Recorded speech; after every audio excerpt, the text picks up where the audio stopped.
Well, welcome everyone to Modern Poetry in Translations Roundtable on Against Translation. I am Janani Ambikapathy. I am a translator, a critic, and a poet. I will now introduce the speakers and then set out the questions or the provocations that they will be responding to. Each speaker will speak about 10 minutes and then followed by a discussion. Onaiza Drabu is a Kashmiri anthropologist and writer. She co-curates a newsletter called Dhak on South Asian literature and art. Her first book is an anthology of Kashmiri folklore. She was also recently a contributor to an anthology of essays on literary translation called Violent Phenomena. Vivek Narayanan teaches poetry in the MFA program at George Mason University. His books of poems include After, published by New York Review of Books in 2022, Universal Beach, and Life and Times of Mr. S. Jessica Sequeira is a writer and a literary translator. Her books include the poem collection Golden Jackal, Chacal Dorado, the novel A Furious Oyster, the story collection Rhombus and the Oval, the essay collection Other Paradises, Poetic Approaches to Thinking in a Technological Age, and the hybrid work A Luminous History of the Palm. She has translated over 20 books by Latin American authors, including Gabriela Mistral, Vinette de Roca, Teresa Vilmont, Daniel Guebel, Osvaldo Lamborghini, Adolfo Cuev, and Liliana Colanzi. In 2019, she was awarded the Premio Valle Inclán by the Society of Authors and longlisted for the Warwick Prize for Women in Translation for her translation of Sara Gallardo's Land of Smoke. She also edits the literary magazine Firmament, published by Sublunary Editions. She has lived in Chile for many years and recently completed a PhD at the Center of Latin American Studies at the University of Cambridge, titled Other Grounds for Dignity, Ideas from India in the Philosophies of 20th Century Latin American Writers. And finally, we have Anton, who was born in Stockholm and currently resides in Seoul, a graduate of the Korean University College of Law and Seoul National University Graduate School. He works as a writer and translator and has won pen translation grants transatlantically and was double longlisted and shortlisted for the 2022 International Booker Prize. He resides in Seoul. We are also joined by Shash Trevett, who is a poet and a translator from Tamil. She's recently edited a volume of poems from Sri Lanka. It's already published. It's almost called Out of Sri Lanka. So definitely look out for it. So the objective of today's conversation is to respond as literary translators to theoretical thinking around translatability, untranslatability, and world literature. We've compiled some questions from the works of thinkers like Amir Mufti, Emily Apter, Gayatri Spivak. I will now set out these questions and the speakers will be responding to them. But of course, these are not categorical. They're merely starting points for us to build a conversation. What are your thoughts on English as a mediating language, a lingua franca that necessarily links the Anglophone middle classes of the global South to London or New York, but not to each other? What is translation's relationship to world literature? What do you think about the category? How do you see your own work and translation in relation to this academic category? What do you think about the rise of world Anglophone literature, which is universally treated as a good thing? How to acknowledge or confront global domination of English, and what does this mean for translators of literature? What do you feel about the status of English as the language of literary adjudication, about the power of English to determine what kinds of literature make it and those that don't? How can a translator think about life worlds that are not lived in English, but nevertheless compelled to reconstruct in English? And insofar as we agree that we cannot return to the provincialism of national literature or nationalism of any form, where should we begin thinking about the domination of English? So that's it. Should we start? Vivek, do you want to go first? Okay. Well, I thought I'd respond with something actually from my book after, which is inevitably has to grapple with all those questions you raised, on kind of different levels, but of course it's after as an experimental sort of translation of Valmiki's Ramayana, and so in that sense it's not just taking on this kind of sort of supremacist will of one language, English, but also of another language, Sanskrit. But I'm going to read this. I have something here, a piece in here. The last section of after is mostly prose, and it was actually initially called Sentences Towards a New Manifesto of Translation Practice, but after living with it for a while, I realized that these questions have been around for a while, but there's certain ideas of translation, about what translation is, that are remarkably persistent. And I'm starting to wonder if it's not an accident that in some way that the colonialism is also a translation project, I think, and that perhaps certain ideas about translation and the sort of kind of complex relationship between translation and colonialism emerges. So anyway, so I realized it wasn't a new manifesto. So this is Sentences Towards Another Manifesto of Translation Practice. Our central anxiety about translation today is our relatively recent anxiety over authorship. Long lived the wonderful friendship between translation and hoaxes. Every translation is a hoax, at least in the sense that it is not what it claims to be, the author's, quotes, own words. A new translation should be seen as an addition, not a replacement. Translation is additive. Every work of translation begins as a study. No translation is innocent. Faithfulness, a foil, a cover, an alibi. Accuracy, when examined, always a term of imprecision.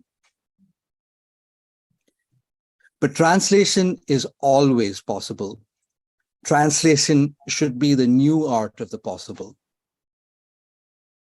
And translation is originality. Commentary, transcription, and calligraphy are allied original arts.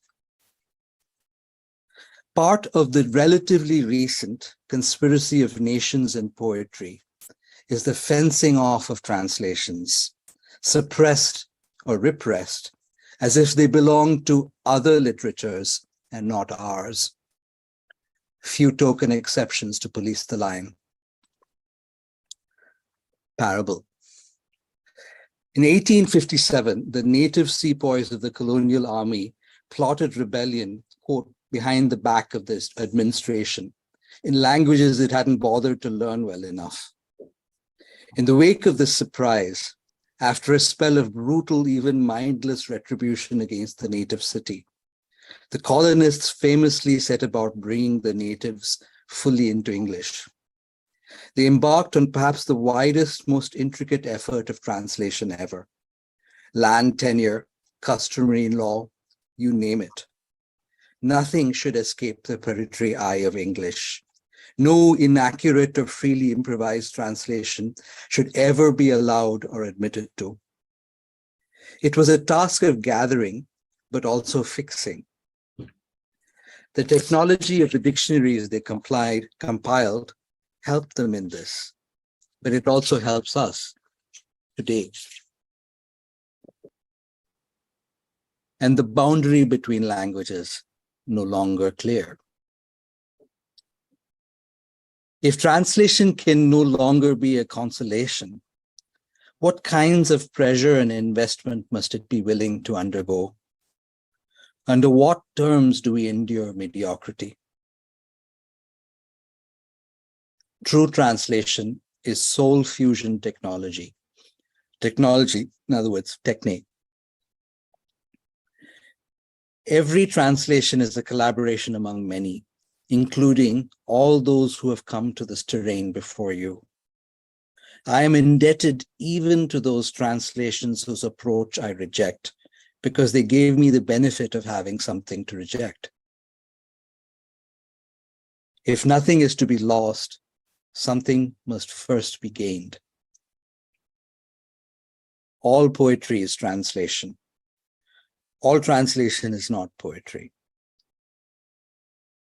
Translation is movement, not equivalence. Count me out from the translation that seeks to exile the source. That's it.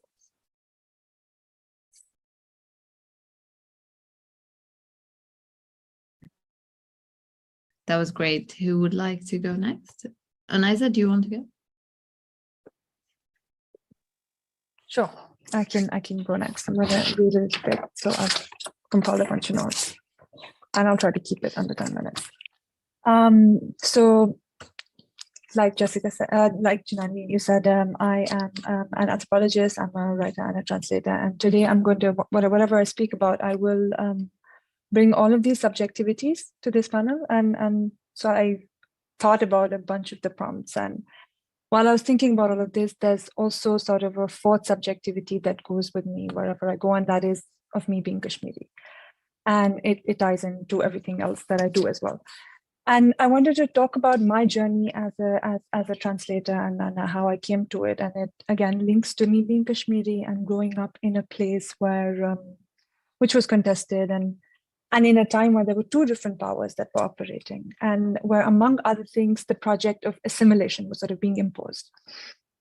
So I know in the prompts you said to move away from all sorts of nationalisms, but that for me is almost impossible, being from where I am. So naturally, during this imposition time, I started looking inwards, and I began speaking in a language, Kashmiri, which is my mother tongue, in which I was only receptively bilingual. And I also began reading literature in my mother tongue, and I was reading in translation, so I was reading in English.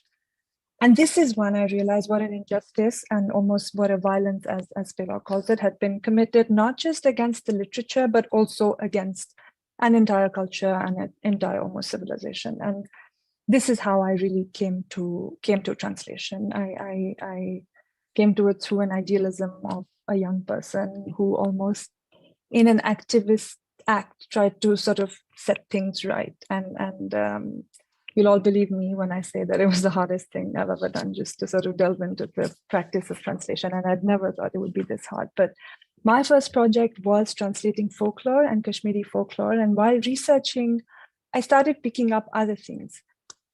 And sort of wearing my anthropologist hat, I could see a whole memory of folk belief alive in the language of what we call in Kashmiri. When I started looking for things, I started looking for folk tales. And folk tales are luka katha, which is like folk talk. So what I found was folk belief almost. And this is beyond what really I was taught to classify as folklore. These were not stories, these were not idioms and so on. But I found almost a way of life alive in speech.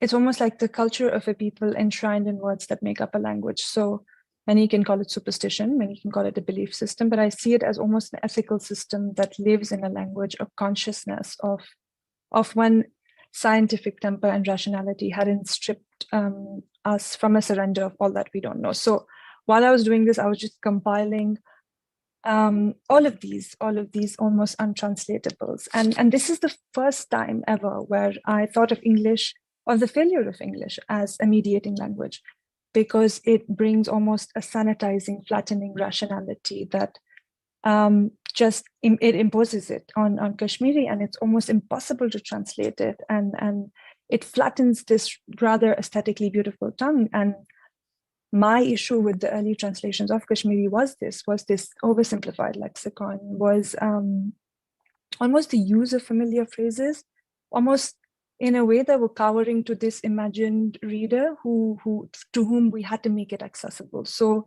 this was my struggle with it. And when I read the prompt on how to sort of translate life worlds that are not lived in English, I thought of the process of the book again. And what I started doing while compiling folklore was, I thought of this anthropologist Malinovsky's term imponderabilia of every day, which he uses to advocate for a more participative approach to participant observation in ethnography and so on. But what he really means is, those phenomena in a culture which you cannot ask someone, you won't get answers to questions. So it's something you need to be enmeshed in, entrenched in, and observe. So what I did was I started making a dictionary of all these words that associate with Kashmiri, introducing them in the text. So the whole text is peppered with these Kashmiri words. And if a reader were to read it, in the book in order, they would at different times be introduced to the word, to the concept, and then throughout the text, it would just continue. It would just continue in the Kashmiri word would continue. And then at the end, there's a glossary as well. But really just to let it be was what I did, just because there was no way of translating this. And it's interesting that even though my editors, I had to struggle with it, just the idea of the power of repetition, which again I learned from folklore, it stays. So a lot of readers who had never heard a word in Kashmiri before would come back to me, and they'd come back with words they remember. And one of these was the word dapan, which I use in most stories and which we use in Kashmiri for everything that is a rumor, a story, a tale, a gossip.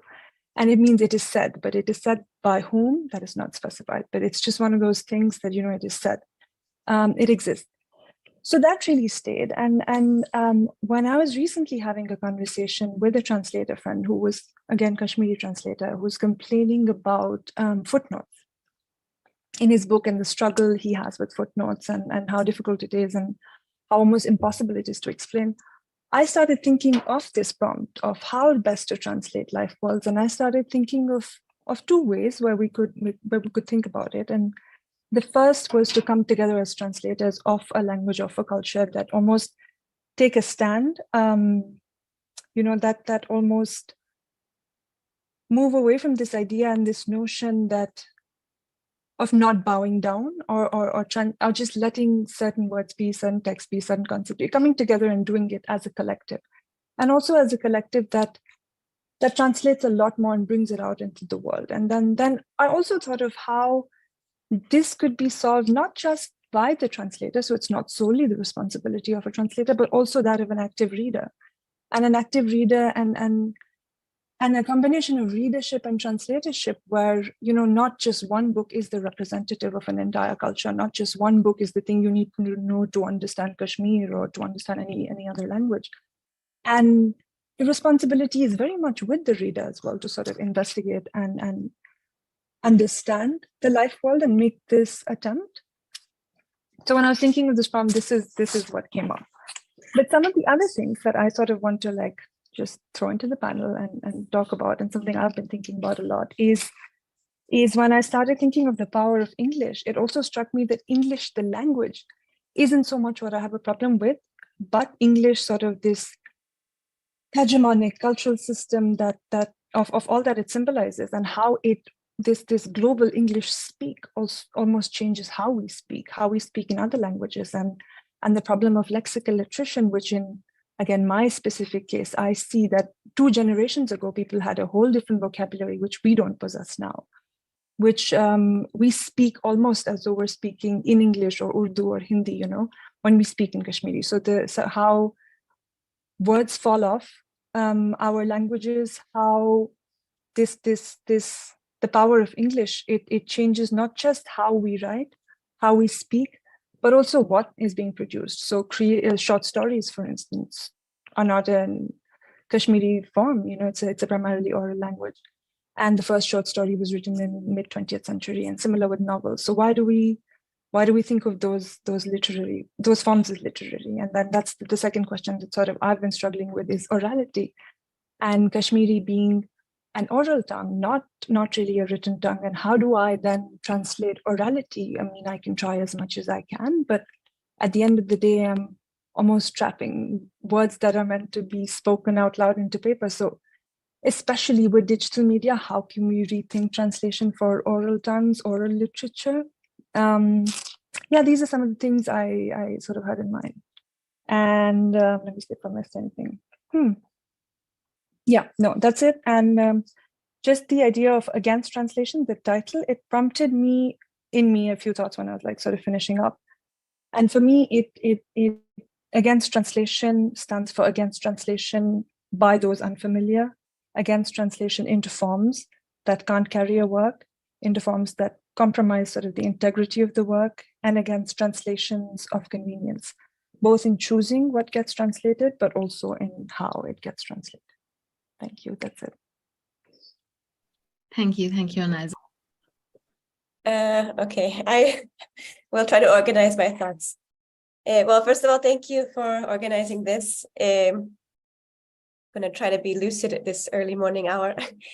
I was interested to hear what the previous speakers were saying, because they said a few things I had been thinking about myself in terms of, well, the link between, for example, translation and the world of folkloric culture, folk tales, etc. And then also, I think Vivek was talking about translation of poetry in particular, and how that, he said all poetry is translation, all translation is not poetry. Perhaps how the way we think about translation can be limited in some ways. So I guess that's kind of what I wanted to get more into, if we have time, the kind of relationship between translation and text in particular, as opposed to maybe other. I think there are lots of ways in which a lot of these questions that I think Janani has put on the table have to do with not only the predominance of English, but also the predominance of a certain kind of semi-academic language in terms of phrasing, even proposals, pitches, things like that. And I think that goes to what also the last speakers were talking about in terms of translations of convenience versus perhaps translations more done out of passion, out of friendship, out of poetic connection. And I think that the interesting thing about, just to take a few examples, organizing a magazine, for instance, is that you get a lot of different approaches and a lot of different kinds of texts that are not necessarily trying to circulate in the larger sort of world market of books, which is kind of what's being critiqued here by the questions, but are kind of trying to achieve different things in terms of expanding what is our sense possible in literature, or even creating kind of connections at the personal level with other artistic creators. And I think that's kind of the approach that I like, or I admire in people, that they're taking on projects out of their own personal passion, which might, map onto some kind of larger book, distribution and things, but doesn't necessarily have to go in that direction. I think the other sort of interesting point thinking about that is kind of the link between the world of translation between texts, where you get these kinds of games of equivalence or not, and these sort of textual, interesting textual experiments, and the kind of link between literature and other forms of art like music or acting. And I think maybe it's just the moment I'm in, but I'm really fascinated by the world of musicians and actors, and the way in which they bring into it ideas of rhythm and ideas of bodily gesture that I think a lot of times get lost in these purely text-to-text kinds of questions, which again are quite academic. And I say academic in a kind of love-hate way, having just finished this PhD. But I think there are definitely ways in which the the idea of translation expands beyond kinds of these questions of text to, you could say, even more these more popular contexts, in the sense of the reaching a kind of public that isn't necessarily one of academic readers, or even kind of the world market of Frankfurt and those kinds of small environments in which books circulate. So I guess overall, I'm thinking about this comment that true translation is soul fusion technology, but I think it's true that the idea of the choice of what to translate, the idea of how you connect with people, writers, artists, performers, musicians, creators in general, as a translator, and the idea of how maybe practice of translation is carried out and talked about after have to do with this question of soul fusion technology, which Vivek was mentioning, in the sense that, yeah, it does have to do with much more than just the texts themselves. It has to do with the approach of the individual translator, but also how they connect with these other kinds of art forms and their peers in different places. Maybe it's kind of a utopian view, but I do think that it's possible to create this more collaborative atmosphere of translation in the sense of not just moving text, but also creating spaces of sharing, different kinds of art forms through friendships, etc., etc. And also paying attention to that kind of more sensorial nature of things. I think, who was it? The poet Enrique Lin said that the poets of his time thought about writing as a song, not as text, right? And I think kind of a lot of these superstructural questions that almost reify the practice of translation have to do with thinking about it in this very textual way, I think. And I think for me, it always opens my mind to think about any kind of literary work as not just literature, or not just text in that way. But yeah, I think that those are my kind of preliminary thoughts, and maybe we can go deeper into everything. Sounds great. Thank you, Jessica. That was great. Anton, would you like to? Okay, I feel like I'm going to lower the bar a bit because I'm not an academic and I do not have a PhD. I'm not. That's what we saying want. that We want to be. Yeah. I'm not, academia. Yes, I'm not saying that in a snobby way. I'm saying, it's. I wish I had a PhD or an academic career, but I don't. So I'm just going to connect it to my practice as a practitioner. I know it's a false dichotomy between theoretician and practitioner because all the theoreticians here are practitioners. But as someone who is very heavily a practitioner, the list of questions that we received for this panel were very fascinating to me. At the same time, sometimes a little difficult to grapple with. I think because they make me confront some very uncomfortable truths with myself as an English-speaking Korean. So despite the fact that I sound like this, I'm not an American. I am a Korean citizen living in Korea. My English is a product of having lived overseas. I am 42 years old, which means that I grew up overseas. If I have this English, it probably means that I grew up overseas. And if I grew up overseas, it means that I grew up during the 1980s overseas. Why this is important is because in Korea, it wasn't until 1987 or something where ordinary citizens were allowed to travel or live outside of South Korea. So you couldn't go on a backpacking trip or whatever before 1987 unless you had a special government permit. Now, my parents worked for the government, and I make it sound like they're spies. They're not. They worked for an economic interest. And so we had a special government permit to travel and live overseas. So among my generation of Koreans, a Korean who speaks an English like this is very, very rare. Now it's very common for young Koreans. Like now you have so-called native speaker fluency Koreans who are, in their 20s or in their teens or whatnot. But 40-something-year-olds, it's still quite rare. So you would think that I would have this very bougie middle-class kind of background. And to a very large extent, I do. Absolutely. But interestingly enough, I kind of go back and forth between being considered left-wing or right-wing or whatever, depending on the context. And my English has a lot to do with it.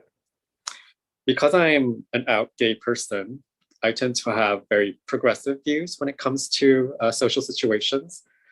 And I have very progressive ideas when it comes to economic ideas as well. For example, I think billionaires are completely immoral. I think unions are great. I would love to be in one if we can figure out one for translators, et cetera, et cetera. Trans rights now. But at the same time, when I'm bored, I like to look at the IKEA blog for ideas about interior decoration. So I'm very bougie. However, I was at this PEN America event where I was on a panel for the new translation manifesto. And someone called me on Twitter, someone called me a Leninist. And this was very, very amusing to me because when I was in grad school, I was called a reactionary. And frankly, I feel like I'm more of a reactionary in terms of vibe at the very least than I am a Leninist. So I was very gratified to be called a Leninist. I wanted to take a screenshot of this tweet and send it to all of my grad school enemies. Look how far I've come. So that was really interesting because in grad school, because I went to an English literature program where I spoke in English like this in Korea, this is an English language program, English literature program in Korea, I was immediately labeled, oh, he's a reactionary bourgeois.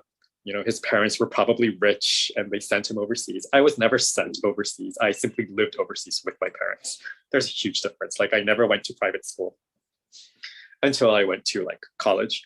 So there are all these it's always this English that always throws me kind of into a weird space. And it's always because I feel South Korea is a de facto client state of America. I mean, that's why I speak with this American accent, not a British accent or whatnot. That I feel like once you have the language, it's kind of like having, $1 million in the bank. And people have said this to me all the time in Korea. It's like having capital. Like I can capitalize on my English. And I have. My entire career is based on the fact that I'm a Korean who can speak English. I translated a book called The Court Dancer. This was my first book. The reason why I translated this book was because the main character is a translator. She is a court dancer and also a translator, a Renaissance woman. She, by accident, becomes one of the first French speakers of Korea. She has this handwritten dictionary of Korean and English, and she uses it to translate Korean literature into French. So, of course, I had to translate this book. This book, it takes place in the late 19th century. What happens is that Japan colonizes Korea very violently. And my main character of The Court Dancer, she happens to witness it. She is so devastated by this failure of Korea's willingness to open up and accept the outside world, and instead kind of fell into colonization. She's so devastated by this failure that she smears arsenic onto the pages of her French-Korean dictionary, tears out a page and eats it, and basically slowly poisons herself to death as she eats her dictionary. It's a great scene. And it is also a commentary on foreign languages as poison and colonization. So you can imagine what my practice has been like since that first book. When I was nominated for the Booker Prize last year, it was very, very interesting in Korea. I live in Korea and I'm a Korean in Korea. And all of a sudden, people who did not care whether I lived or died were very interested in everything that I thought, did, and said. One of the questions that I consistently got asked was, are there any untranslatable words? Like, is there a word in Korean that you can't translate into English? And I was so offended by this question.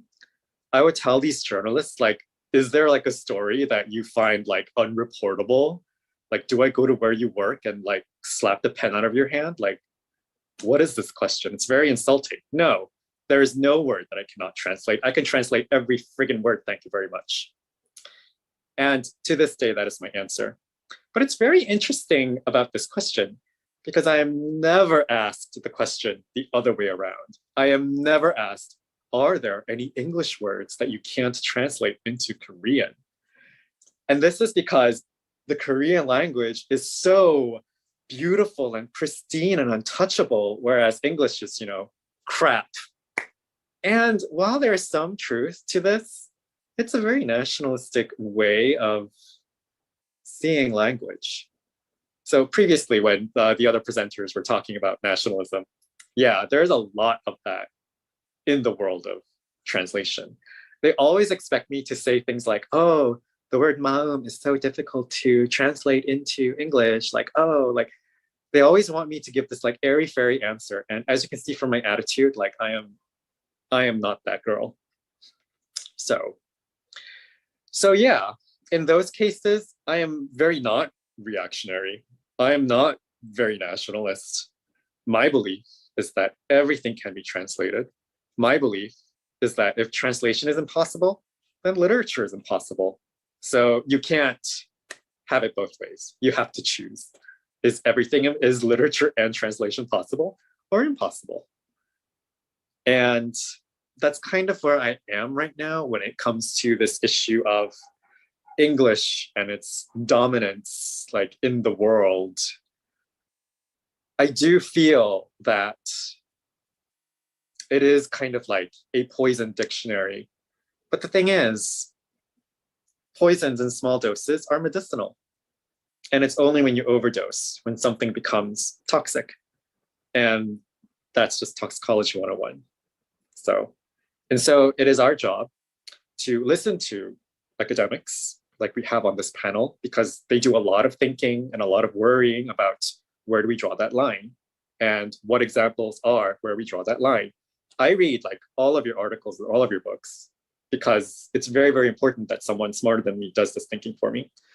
So I think we all need to continue theorizing, practicing, and looking at all of the issues from every angle and listening to as many people as possible and coming to panels like this, because this is where we get, this is where we continue to think about it. The moment that you stop thinking about issues like this is the moment where you will make a mistake and you will stumble and you will create something extremely fatal and horrible, and we don't want that in the world of literature or translation.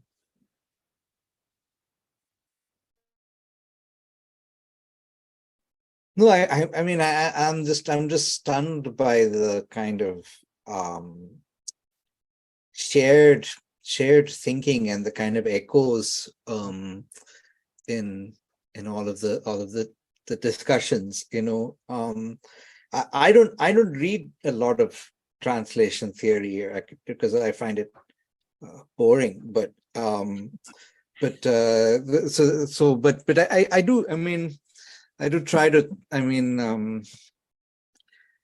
I guess I try to think about it on a kind of spiritual level sometimes, or especially being concerned with poetry. But I mean, yeah, so much. I mean, the really fascinating thing that came up was about the whole question of orality, and what happens in the translation between orality to text. And And yeah, and I'm interested in those kinds of I feel like we can also learn something from orality in translation. And let's not forget that that is something that's completely available to literature today. So, you have recordings of poems, which I use all the time, or, and various kinds of audio ways to enter. And the key question seems to be like, to move, are we going to move away from this whole idea of translation is essentially a kind of assassination of the source, that the translation is going to just make things very easy and kind of like easy chewing, and then you no longer need the source text. And what I saw in what Onaiza was talking is, for instance, ways in which the source text can come back, and that all of once you kind of open that, it really kind of becomes a bridge. And especially for literary translation, that the onus is on the reader. And that's also something I'm thinking about, is that maybe can I think about different ways of reading a translation? Like, can I, for instance, I feel like sometimes is reading in stereo, like I can hear both the translator's voice and something else. I can, I don't mind the translator being in there with me, you know what I mean? Like so I think kind of the onus on the reading and the orality, those are all really good. And finally, I think it's a question of who you're translating for. And I think all of us, in a sense, feel this pressure to be essentially that, and that very colonial idea of translation, I think, really, which produces sort of singularities, and everybody becomes an informant, basically, So it's so to move away from that into something else, like what are the stakes for translation? And I find that listening to each of our stories, the stakes for why we do it, like what it is we're getting, actually is something very personal. And how do we kind of assert that over the need to be turned into cultural interpreters?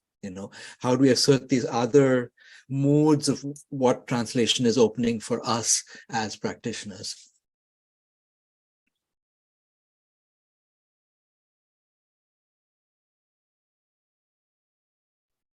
Yeah. While you were speaking, I was also thinking about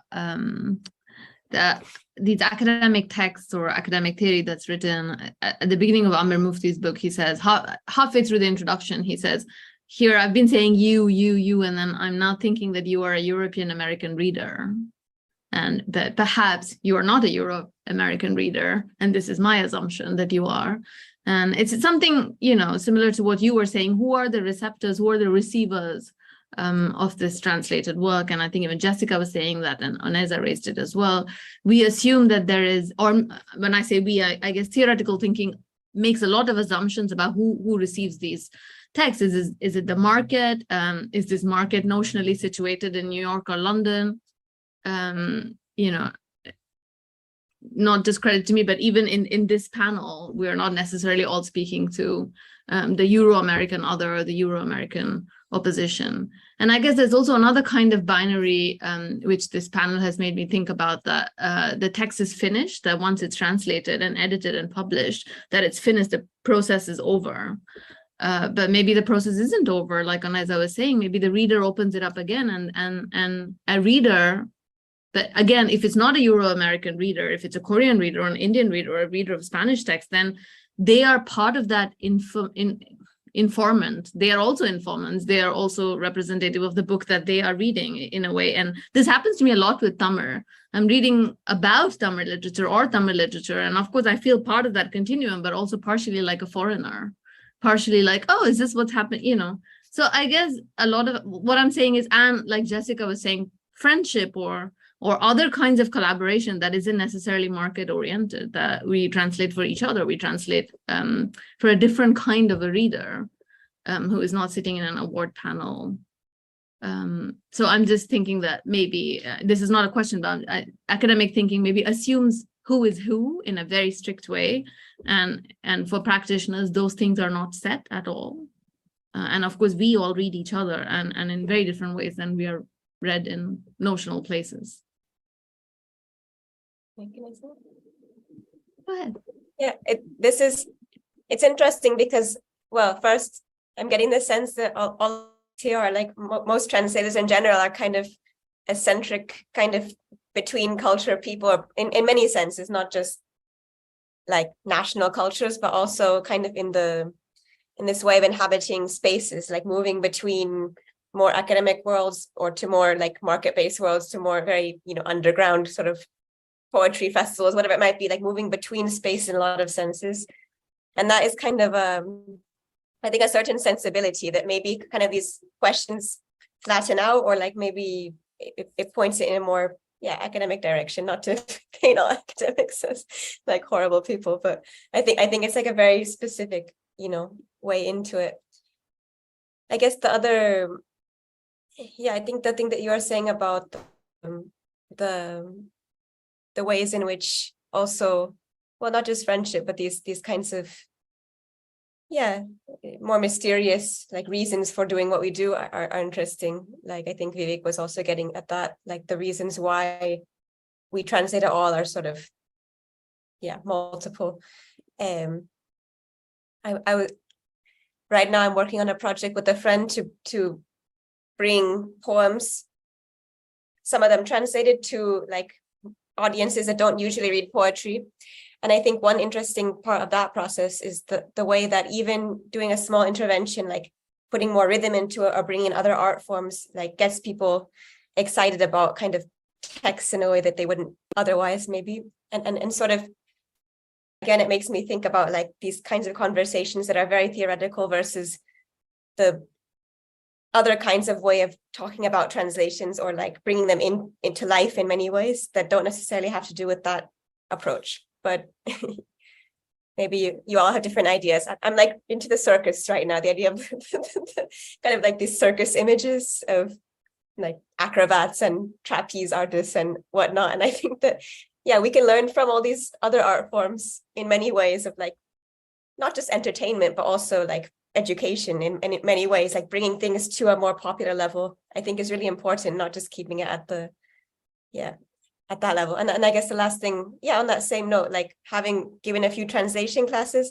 I see that the best translators, the people who are kind of good at, conveying things in a, making equivalents, this and that, are not necessarily the ones who are able to best talk about what they're doing, which draws my attention because, there's kind of this academic component of you explain why you did this.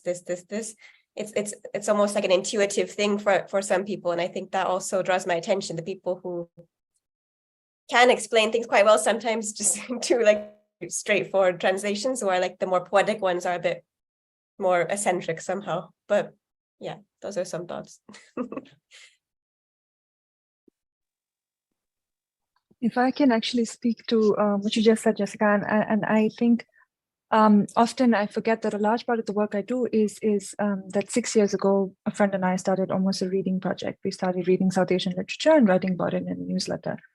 And it became an Instagram account, then a Twitter page, and now we have almost like 150,000 readers who read poetry in different South Asian languages. And 6 years ago, if you told me that it would have this kind of wide readership, I'd never believed it. But what I've realized over time is the more time we spend thinking, theorizing, and so on, we actually forget about the human impact that a poem can have in people's lives. And all we do is literally have a very oversimplified 500-word piece every week. And then every day we post a poem. It's not even a full poem. It's like a verse in a very simple format on Instagram every single day.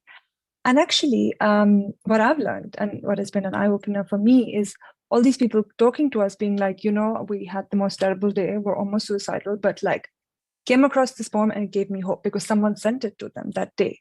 And I think there's this whole, I suppose, I don't know if it's a movement, but there's this whole group of young people, the very Gen Z that a lot of us sort of trash for being, not the writers and not reading a lot, that are actually reading poetry, discovering poetry, and finding meaning with it. They often write into us being like, you introduced us to this author and it helped us get through a chronic illness or something very deep and profound. And you'd never think that a simplified social media post, which is sometimes something I criticize myself for, being like, we're dumbing it down.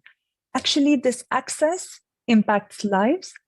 And yeah, we set it to music, we do events, but just the act of simplification and taking it to wider audiences and not actually getting stuck, like Anton was saying, in theorizing and just putting it in practice is massive and really powerful.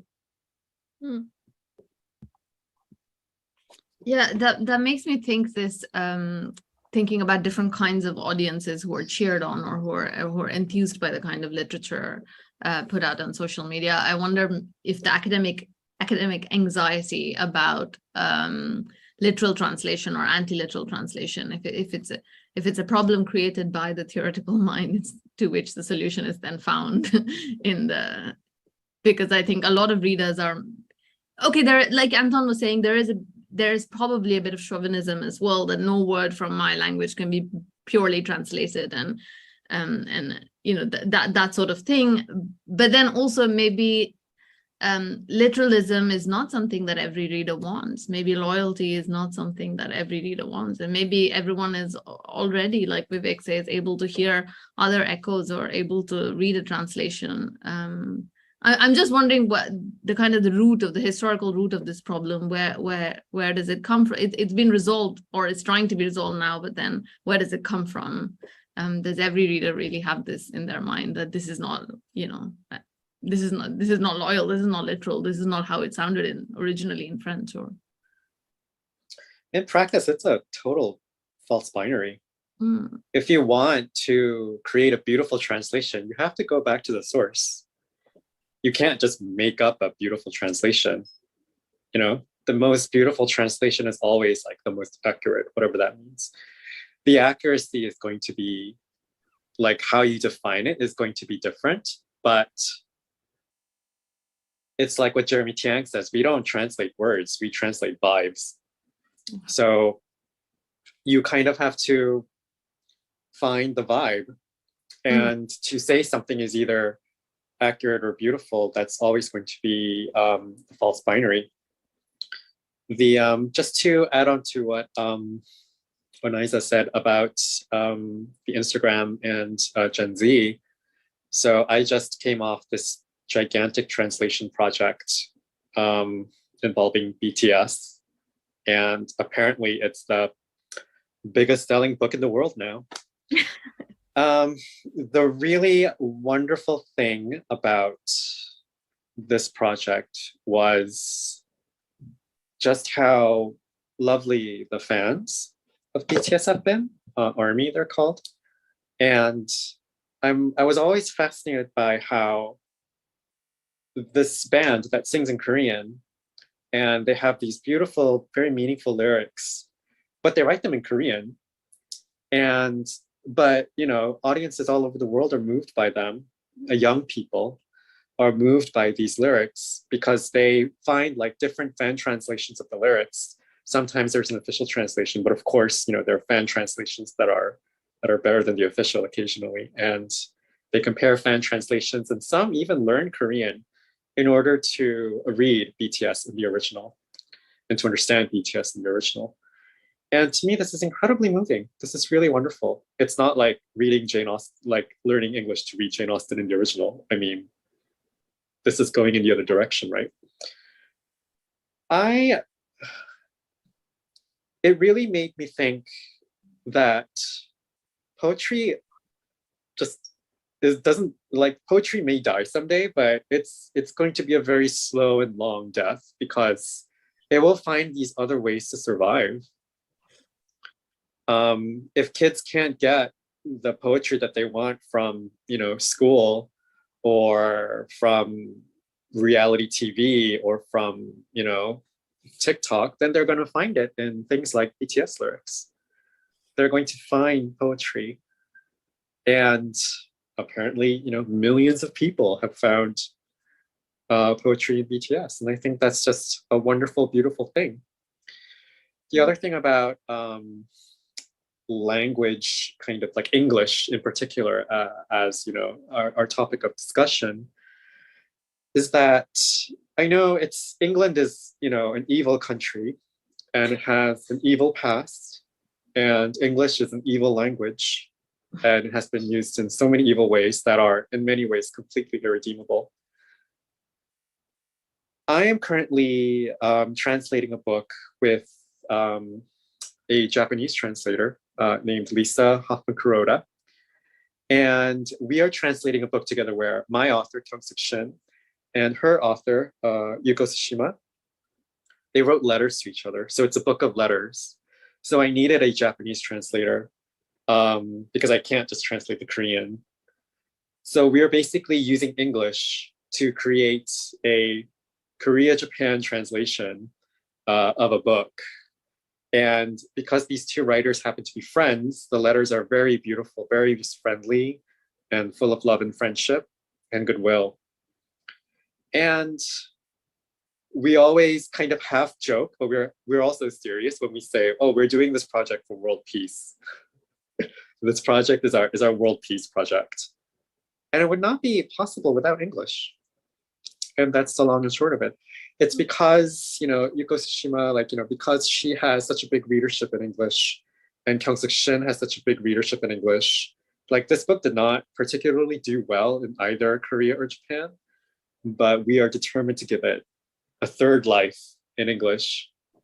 And why we're doing it for world peace. So there are always these little kind of gaps where you can maneuver, like a little bit of an inch where you can kind of like wriggle through and do something amidst all of the horrible colonialism, and you cannot dismantle the master's house using the master's tools, but you can kind of like,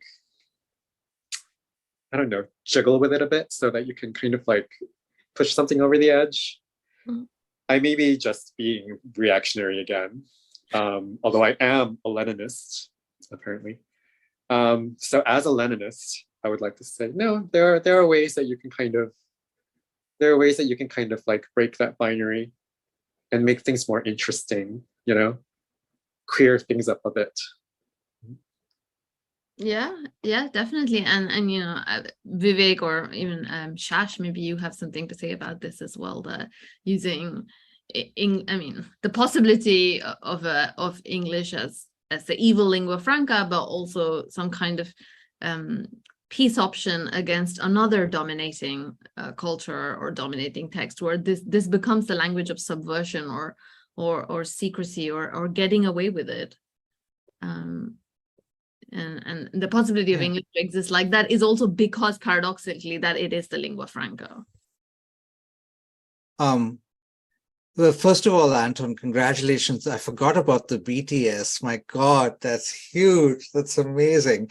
So yeah, congratulations on that. And you know, and I think that, you know, it goes back to the reader, right? That, you know, when I was talking about a method that you used in your book, where you slowly start to introduce Kashmiri words, and, you know, slowly kind of and also set up a kind of ease the reader into that, right? And so for me, I think the question of English really depends on, you know, how you're conceived. Is the translation is meant to kind of just replace the original and kind of way, or is how I see it as a reader is it's always the beginning of a journey to something that I want, you know, and then I can start using as a bridge. And so, although I don't, you know, I've never studied Spanish. Now, because of the ease of it in a bilingual edition, I always move to the Spanish, and I haven't, you know, studied that language, but there's no reason even to not let it go into me, you know, just to let it be open to kind of taking that in, and so then you have, instead of this English as this kind of gatekeeping thing, you have, you know, I think what Goranson McSweeney, if you use this phrase, the defamation zone, I think that phrase appeals to me, is that a place where language becomes a little bit porous and kind of bendy, and I talk also, when Borges talks about, how sometimes one craves that strangeness in a translation, because you want to see that, things start to mutate a little bit. And so I feel like earlier generations kind of fought these kind of language wars, especially in the Indian context. And it didn't lead to very much because it was positing these kind of absolute languages. And for me, I see a more sense of possibility for people making that bridge, for BTS fans, which happens all the time, that it becomes an entry into the Korean, and maybe in the end the only Korean they know is those lyrics, but that that is already something, and that is already something that kind of opens up instead of closes down.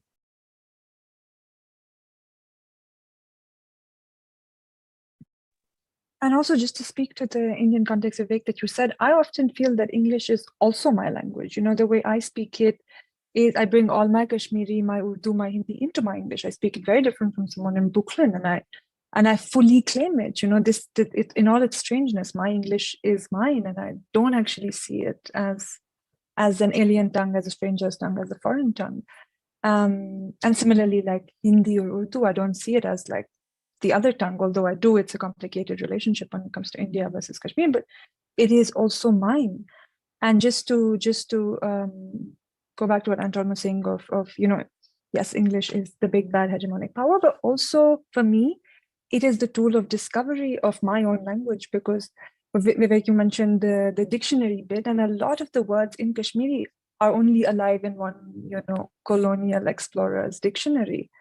And recently I came across a word which not even the third generation knew, and it's a word called Phulai Mats, which I was writing a piece on spring in Kashmir, and it basically translates to spring mad. So a mad person obsessed with spring and spring flowers, and someone who likes to be around spring blossoms, flowers. I'm like, this is me, but 3 generations don't know this word. And I found it in that colonial dictionary, which is digitized by the University of Chicago. And, for me, it's the way I came to my own language, my mother tongue.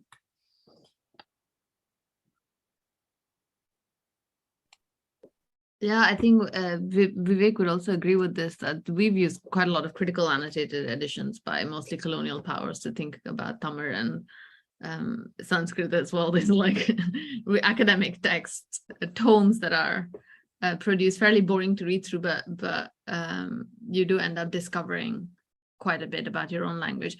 But I also wanted to ask you all about bringing in terms of, yes, it's a passion project and collaboration, friendship, etc., all of that. But what are your experiences do you feel like your attitude to translation is somehow reduced or diminished when it comes in contact with publishers, and publishers mostly in the notional West here? I mean, what happens then, and how do you, and I guess there the academics would say, here we have a point, that there is a kind of pressure to produce a certain kind of a novel, or like Onaiza, you were saying, that what happens to orality, or what happens to some other form that doesn't fold into the format that publishers want. And maybe your answer is that you don't really care, and your reading audience is completely different, but I'm not, if it's not extremely popular like a BTS book, I just mean like a literary text. What do you do with that, or how do you think about it? I've struggled with this and I have no answers.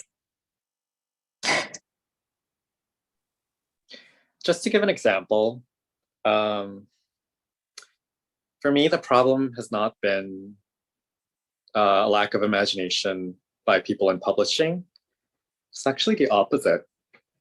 I consider publishing in English as this great opportunity to uncover things that have been neglected. Cursed Bunny, for example, this is the book that I was shortlisted for the Booker Prize for by Bora Chung.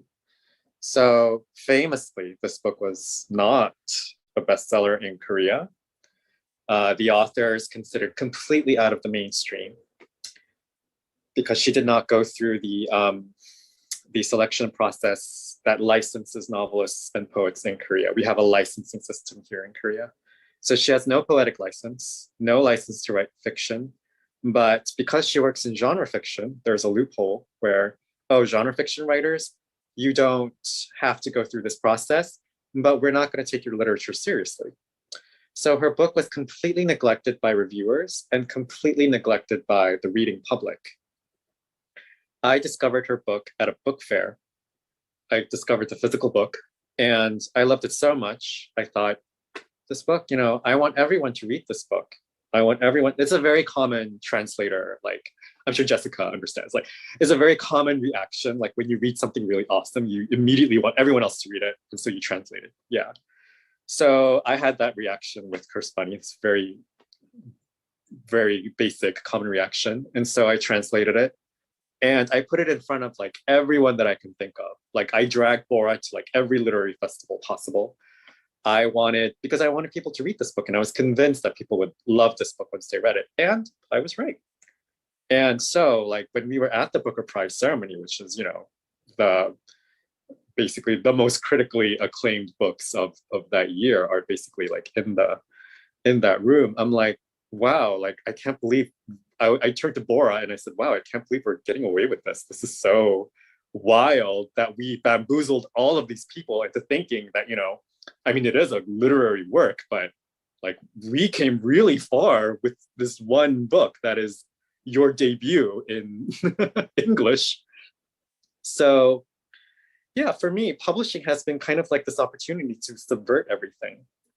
In Korea, mainstream literature seems to be middle-aged, cisgender, heterosexual men who are reminiscing about, you know, their student activist days in the 80s. And I'm like, no one wants to read that. Like, but we keep printing those books and publishing them. And I'm like, I'm not going to translate those. I mean, I did translate one of those books, but I did that for money.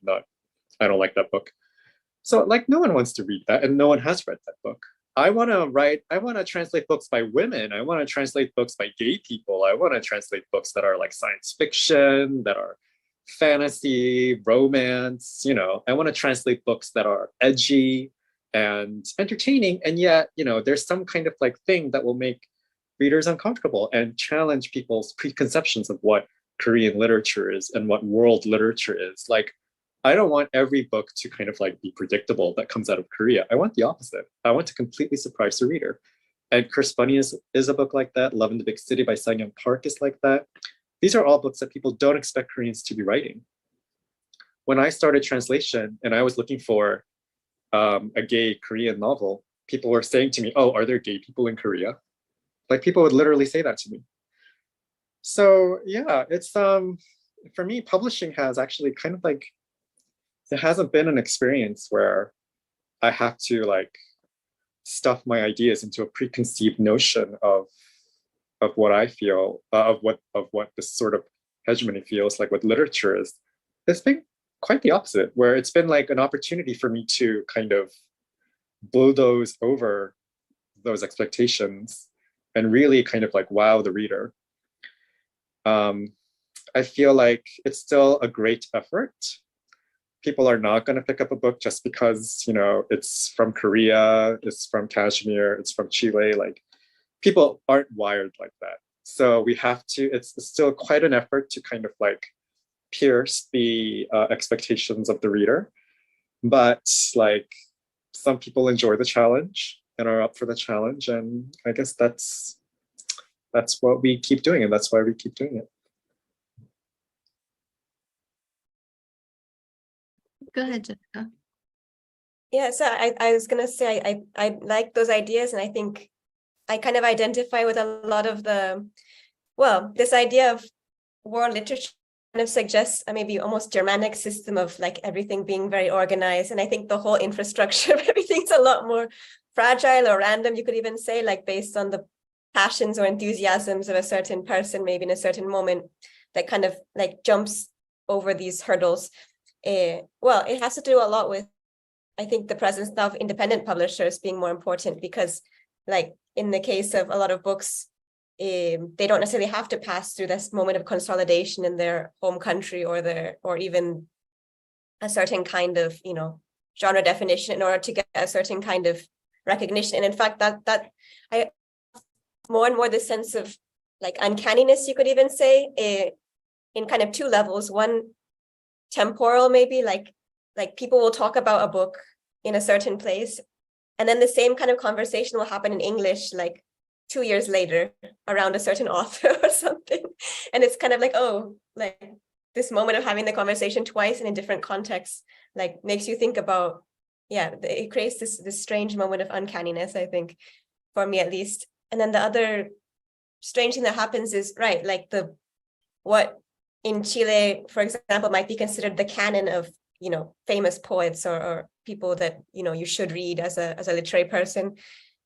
It's almost like seen differently from the UK or US or some other countries or some other place. So like a certain huge amount of attention will go to some writer who is maybe not that much part of the canon in another place. Like out of some kind of passion or enthusiasm, I get enthusiastic really easily, I think.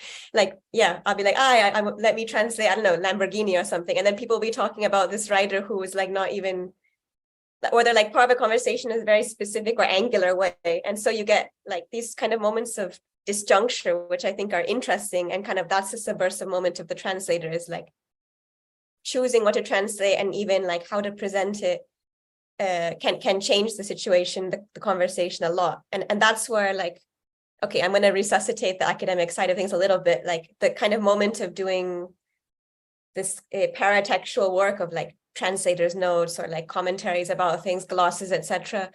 Like not writing it from a kind of academic voice, but the moment of doing the labor of like researching something and talking about it can really, you know, change the conversation a lot, I think. So right, you can get this situation. Like I think this is such a cool story of like taking an author from Korea who's maybe kind of angular to the tradition and you know, seeing them find a completely different reception, a different context. I think that's great. And obviously also like in all of this, I think the role of editors is so important. Like I've been lucky to work with certain editors who have been like incredibly supportive and said, you know, yeah, let's go with this, you know, crazy idea. And you know, in fact, like encourage the craziness even more. And I think that, you know, really makes the potential kind of explode of what could be just the, you know, die in the process kind of work. Like it makes it really reach a lot of people and et cetera, have a certain repercussion.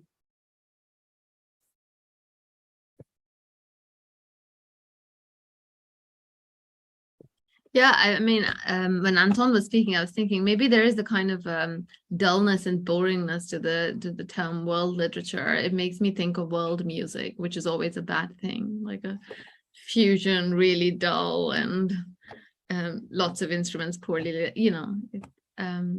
So I guess genre is something we never think about. I guess a lot of genre literature, science fiction is translated and probably not theorized. Maybe they do need a license to enter academic theorizing. They're outside the licensed world of academic theorizing, so no one thinks about genre fiction.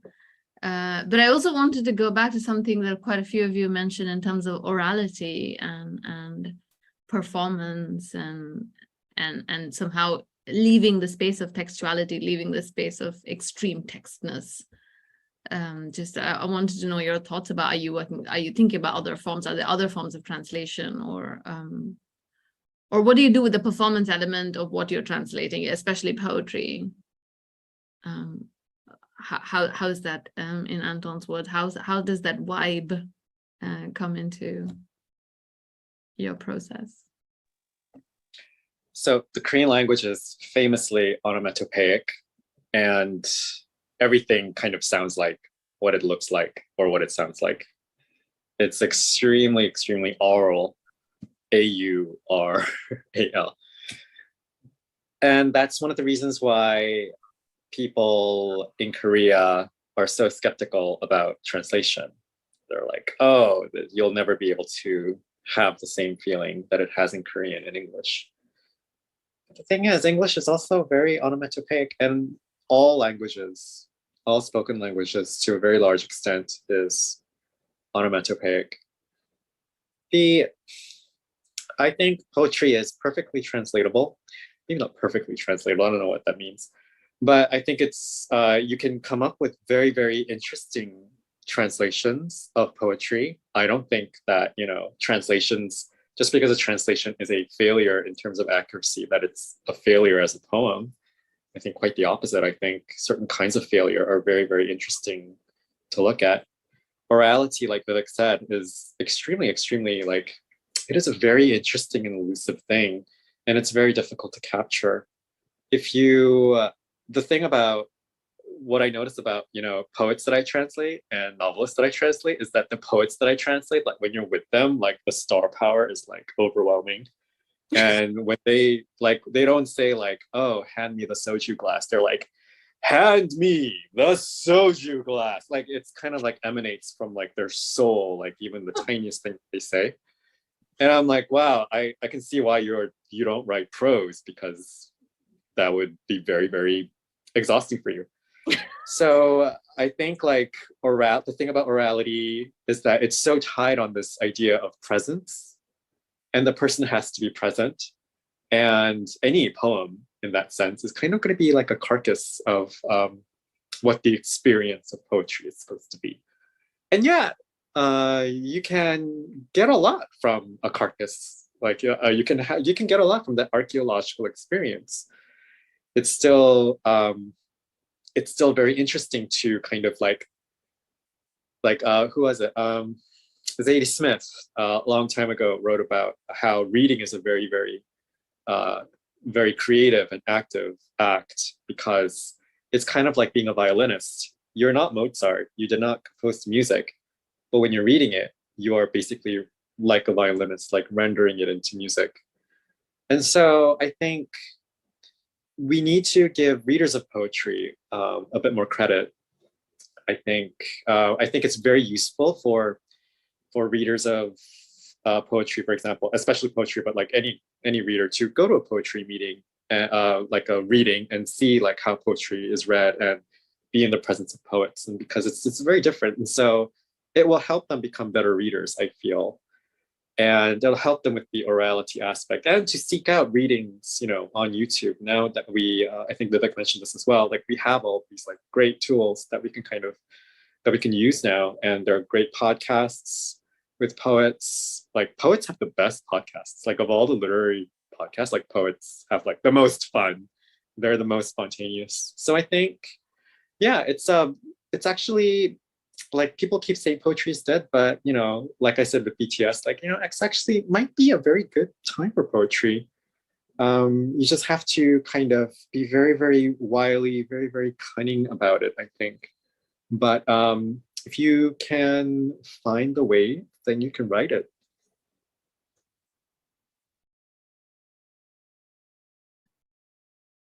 Thank you. Does anyone else have any last thoughts on orality?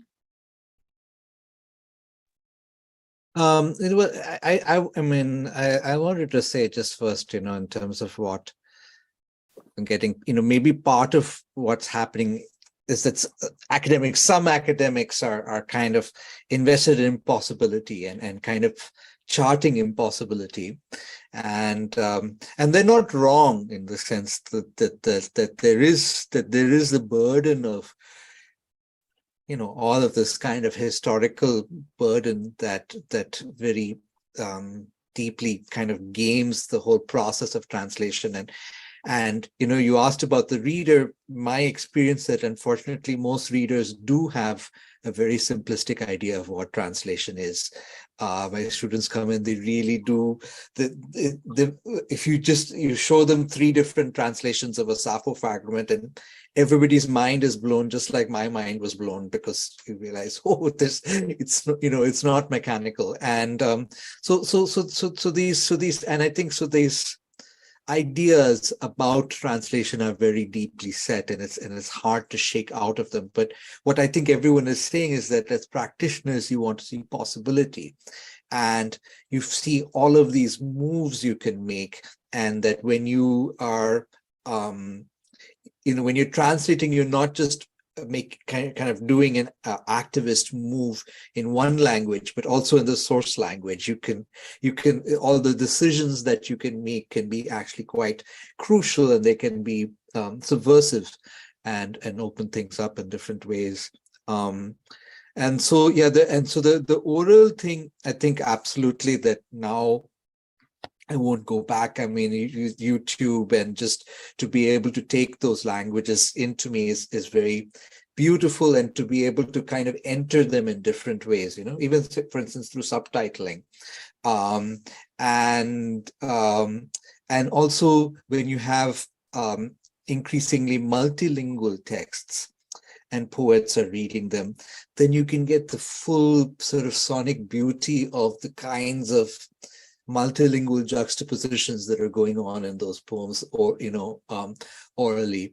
But in linking back to the oral tradition, I think there's another thing which interests me, is that the oral tradition is fluid and is built around improvisation. And so I think that for me, this opens up again this idea of moving away from the perfect singularity of a translation to multiplicity and something a little bit more kind of wobbly and changeable. And I'm okay with that. I like that. I like that movement.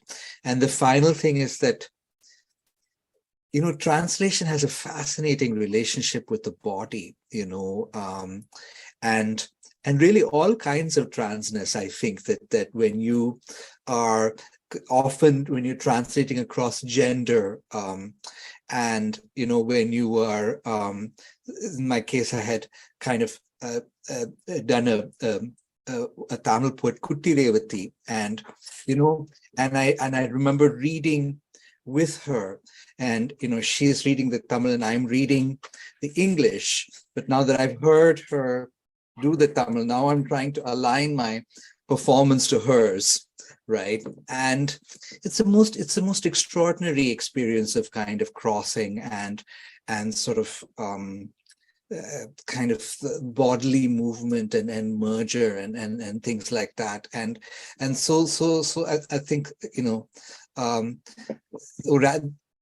going back into thinking about orality opens up all that kind of possibility for me. Yeah. Mm. Yeah, Shash, go ahead. Can I just say, as an audience member, I've so enjoyed this panel discussion and I've learned so much. But just talking about orality, I just thought there's so much connectedness, because like Vivek just said about reading with Kutti Revati, Tamil poetry, it is oral, and poets often when they read, they repeat lines, which when it's written on the page, it's not there. And it's that improvising sort of element of it, which it's not in the English tradition either. So yeah, that's really interesting. And Anton, English isn't a nasty language. People who use it are nasty. The language itself is beautiful. And as a poet who writes in English, I've got to believe that. Otherwise, what am I doing? But I absolutely agree with you with what you said about, this whole notion, this nationalistic notion that your language is untranslatable, because I get that as well with people from Tamil poets saying, well, you can't translate it. Well, no, actually you can, because if you can't, then I'm not doing my job and you're not doing your job. So, and also poetry is not dead. Absolutely not. And it's not dying either. And then just linking Jessica and Onaiza, in the question of orality, I thought it was really interesting, because when Onaiza said, how do you translate orality? And Jessica was talking about dance and music. And I thought, well, that's just the way to do it, isn't it? To manifest poetry in a way, in a physical form, which is what Vivek was talking about as well, and to use your body to translate things that can't be contained on a page. I just thought that was so amazing, the way your two diverse cultures are coming together. So, I mean, it's been a fantastic panel discussion, and I've so enjoyed being here. So thank you for inviting me. Thanks for coming. Just when you're saying about Tamil poets, I was thinking about them reading, and they do read the way that Anton described Korean poets, read with a kind of gravitas emanating from the soul. But thank you all for being here. This has been a really enjoyable and fun discussion, and I look forward to all of your genre fiction and dance poetry and everything that you're going to translate and put out into the world. Thank you.